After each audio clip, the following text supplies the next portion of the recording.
Tuloy ang investigasyon sa mga tila Chinese Army uniform na natagpuan sa Pogo Hub sa Porac sa Pampanga. Pero sabi ng AFP, ayaw nitong magdulot ng panic dahil posible ring props lang ang mga ito na ginagamit sa pang-i-scam. Nakatutok si Chino Gaston. Nang pasukin ng mga otoridad ng isang Pogo Hub sa Porac, Pampanga, nasamsam ang mga high-powered firearms at ilang set ng uniforme ng umano'y Chinese military. Ang digital camouflage, ang disenyo ng mga uniforme na merong mga butones na may tatak na PLA na tingin ng mga otoridad ay initials ng People's Liberation Army, ang puwersang militar ng China. Ang Armed Forces of the Philippines maingat pa sa pagsasalita tungkol sa mga natagpuang uniforme. PAOK is already conducting its investigation. No, so for the part of the AFP, we will be supporting in the manner of yung concern natin, which is national security.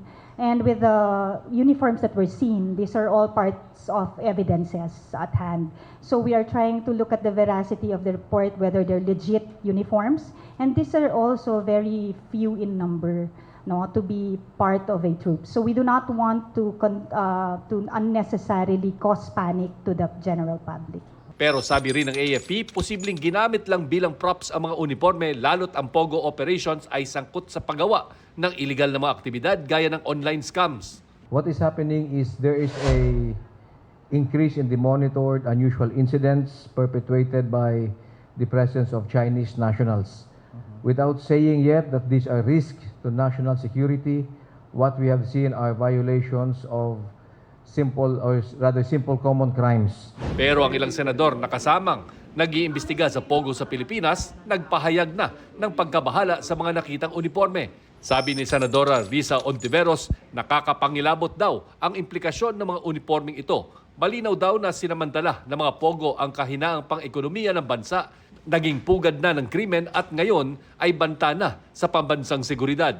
Para naman kay Senador Sherwin Gatchalian, malinaw daw itong ebidensya na national security threat ang mga Pogo na nagbukas ng pintuan sa pagpasok ng mga sindikato at sa mga nagnanais na pahinain ng gobyerno at institusyong politikal.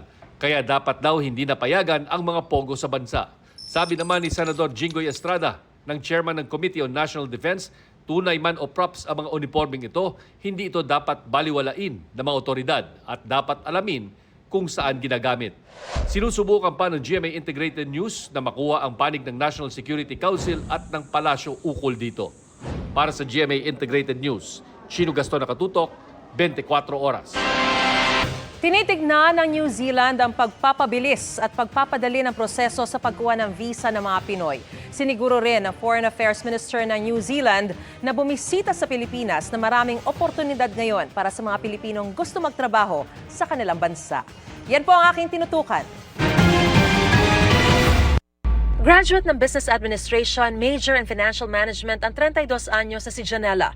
Pero naroon daw siya ngayon sa New Zealand sa bisa ng Working Holiday Visa para makipagsapalaran at magbakasakaling makahanap ng permanenteng trabaho. This is my dream country. New Zealand kasi is a very peaceful place. Very promising daw kasi ang kita sa New Zealand kumpara sa kinikita niya sa Pilipinas kahit pa degree holder na siya. Lalo na't sa kanya nakasalalay ang amang may sakit.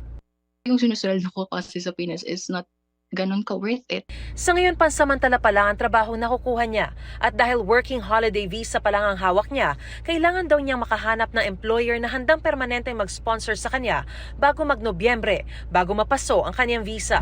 Sabi ngayon ni New Zealand Deputy Prime Minister and Minister of Foreign Affairs Winston Peters na nasa bansa ngayon para sa isang official visit para lalo pa raw mapatatag ang ugnayan ng dalawang bansa. We are looking at the question of expediting visas, simplifying them, making them more obvious in terms of applicants so that there's not extraordinary delays, and ensuring that our attention and focus on the visa issue is aligned with our employment needs. Siniguro rin naman ni Deputy Prime Minister Peters na maraming oportunidad ngayon sa New Zealand para sa mga Pilipino kahit kababangon lang din nila sa COVID pandemic.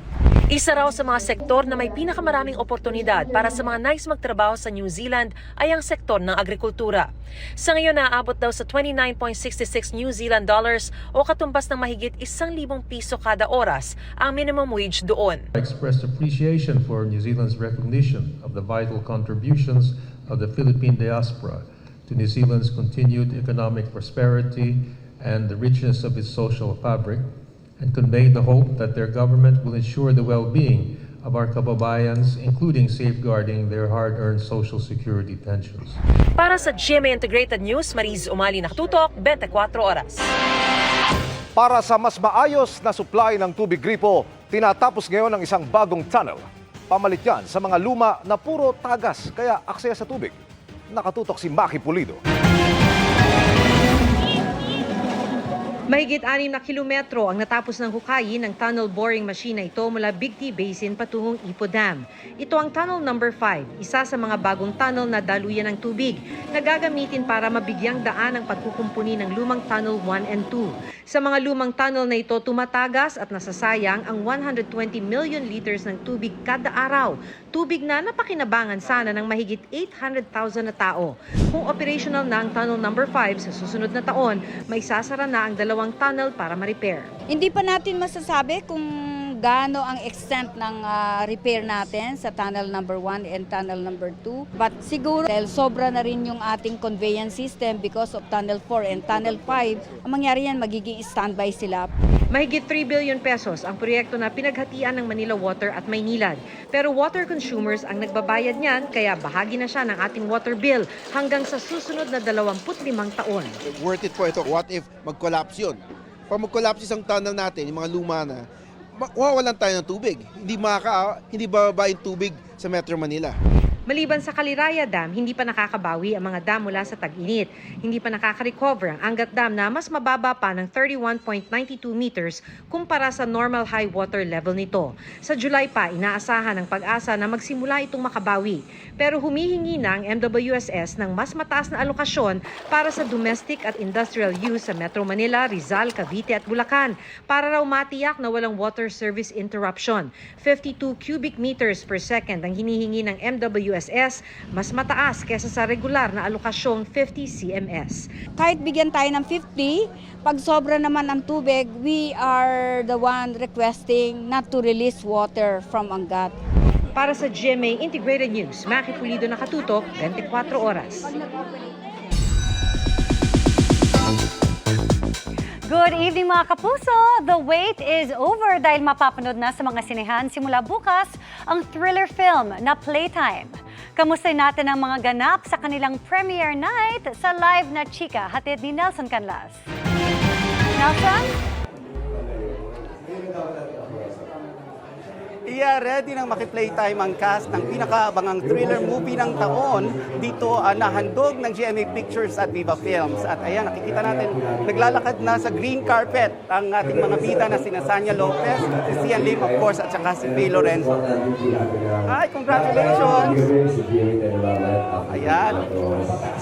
Hello po sa lahat ng mga nandito, sa mga kapuso natin na nandito. Sobrang happy and excited kami na sana ay mapanood ninyo at maging masaya at maging kapanapanabik ang panonood ninyo mamaya, di ba? Sobrang excited talaga kami. Ayan. Ano mga dapat nating abangan ng mga eksena? Naku, abangan nila dito yung mga suspense, syempre, at saka yung mga twist. Naku, ayun yung dapat nilang abangan. At kung paano yung mga takbuhan, hingal na ginawa namin dito. At kung paano naging si Sian dito. Ano ba si?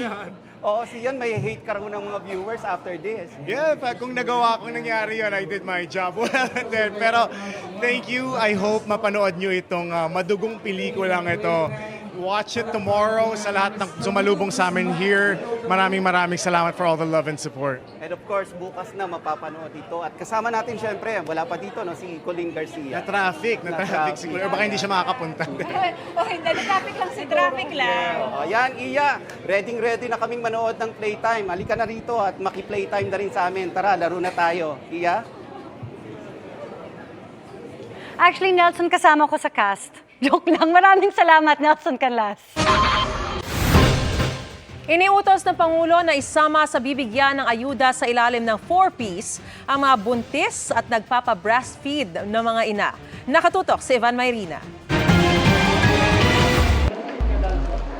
Kasalukuyang para lang sa pinakamahihirap ang Pantawid Pamilyang Pilipino Programa 4Ps. Pero kasunod ng pulong sa Malacanang ngayong araw, iniutos ang Pangulo na isama rin sa bibigyan ng ayuda ang mga buntis at mga nagpapasuso ng mga ina.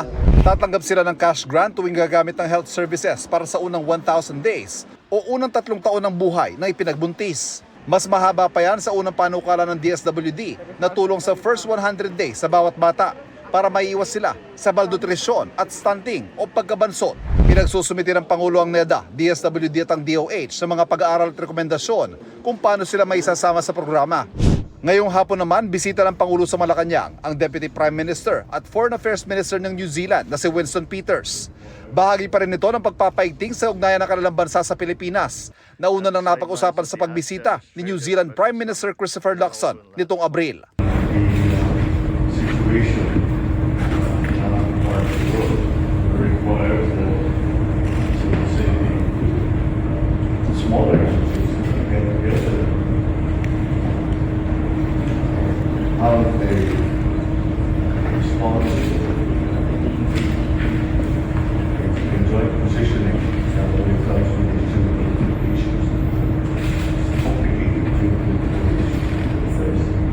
Para sa GMA Integrated News, Ivan Mayrina, nakatutok, 24 oras. Nagpakitang gilas through their fit physique at Q&A skills ang mga kandidata para sa Miss Manila 2024. And speaking of queens, ano naman kayang pinagkakabalahan ng mga kinoronahan sa Miss Universe Philippines? Makichika kay Lars Santiago. Few weeks pagkatapos ng Miss Universe Philippines pageant runway, busy na ulit sa training sina Miss Eco International Philippines 2025, Alexi Brooks, Miss Cosmo Philippines 2024, at Tisa Manalo, Miss Charm Philippines 2025, Cyril Payumo, at Miss Supranational Philippines 2025, Tara May Valencia. Pero bago yan, binigyan muna nila ng little treat ang kanilang sarili. A whole box of pizza. Carbs was like not on my list during the competition, and I told myself I want me some pepperoni with extra cheese in it. 2-piece fried chicken, extra fries. So while wearing my gown. I love fried food, so hotel room service, I got chicharron bulaklak. After the coronation night, I've ordered 1 bowl of yangcha with pork chop in it. Paalis naman ngayong buwan papuntang Poland sina Alitea Ambrosio at Brandon Espiritu para maging kinatawan ng Pilipinas sa Miss and Mr. Supranational 2024. Ako po ay nananabik ng makapunta sa Poland and to see every candidates, all my sisters, and to meet everyone. I am super excited. I've never been to Europe. I'm so stoked to go to Poland and experience a new culture and geographies. Speaking of competition, proudly representing the famous places and streets of Manila, isa-isa namang rumampa ang 24 candidates ng Miss Manila 2024. After ng introduction, nag-quick change sila at bumalik sa stage, suot naman ang gold swimsuits. Bukod sa beauty queen ready body, nasubukan din ang kanilang husay sa Q&A. Isa sa mga gustong mag-uwi ng corona ng Miss Manila this year ang sparkle artist na si Lionel Navidad, representing Dagupan Extension. I love acting and I'm also in love with pageantry, so hindi ko nararamdaman yung pagod. From a family of doctors naman, si Miss España Jubilee Therese Acosta. I think that my cause deserves a platform like Miss Manila. Honestly, I've watched the last year's show and they resonate with the ideals that I also dream of, and I aspire that Manila would improve their healthcare status. But regards last year, up until now, I saw the transformation. Ang Phil-Arabia naman na si Daniela Mazen Mustafa from Tayuman. I wanted to go and support for solo parent because I was raised by a solo parent. I was raised by my mother alone because my father died at the Syrian war. Ang aspiring pilot and Air Force reservist na si Aliyah Rohilla mula sa Santa Cruz. Miss Manila advocates for both empowerment and leadership. And so it aligns with my vision of bringing more women into the aviation field. Ilan lang sila sa dapat abangan sa gaganaping Grand Coronation ng Miss Manila sa Metropolitan Theater. Magbabalik as host naman ng pageant si Miss Universe 2018 Catriona Gray with Miss Universe 2022 Arboni Gabriel and Sparkle star Gabby Garcia. At kabilang sa judges, si GMA Network Senior Vice President Annette Gozon Valdez at Miss Universe Philippines 2024 Chelsea Manalo. Mapapanood ang Miss Manila Grand Coronation sa Kapuso Network on June 23 pagkatapos ng All Out Sundays. Lars Santiago, updated sa Showbiz Happening. Imbis na ang Pangulo, si Secretary Carlito Galvez Jr., ang kakatamon sa Pilipinas sa Ukraine Peace Summit sa Switzerland. Inanunsyo yan ng palasyo, pero hindi na idinetalye kung bakit. Si Galvez ang Presidential Advisor on Peace, Reconciliation and Unity. Hunyo 3 ang bumisita sa Pilipinas si Ukrainian President Volodymyr Zelensky. At imbitahan ang Pangulo sa Peace Summit sa June 15. Layo nitong makahanap ng mapayapang resolusyon sa digmaan ng Russia at Ukraine. Ayon sa Switzerland, nasa 70 estado at organisasyon na ang nagparehistro para sa summit.